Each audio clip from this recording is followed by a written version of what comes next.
અમરેલી જિલ્લાના લાઠીમાં વડાપ્રધાન નરેન્દ્ર મોદીના 12 વર્ષ પૂર્ણ થવા નિમિત્તે ભાજપ દ્વારા સફાઈ અભિયાનનું આયોજન કરવામાં આવ્યું।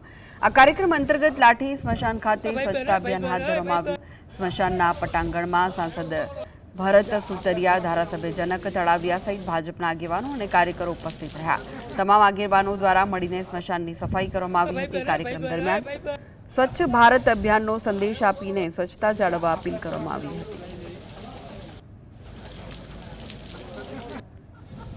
संगठन के भारतीय जनता पार्टी नो मूल एक कार्यकर्ता तरीके तमाम कार्यकर्ताओं आज सफाई अभियान द्वारा आज लाठी शहर खाते शमशान अंदर भारतीय जनता पार्टी शहर संगठन और नगरपालिका सभ्यों द्वारा आज खूब मोटू झुंबेश सफाई अभियान चलाववामां आव्युं हतुं। आखा भारतनी अंदर आज सफाई नो कार्यक्रम है त्यारे आज लाठी मुकामे अमे शमशान आखू साफ सफाई माटे आव्या छीए। धारासभ्य जनकभाई तळाविया अने अमारी टीम आखी आ शमशान ने आज आगळ अमे अंदर आव्या त्यारे एटलुं गंदु हतुं आ पूरुं आखुं शमशान साफ थई गयुं।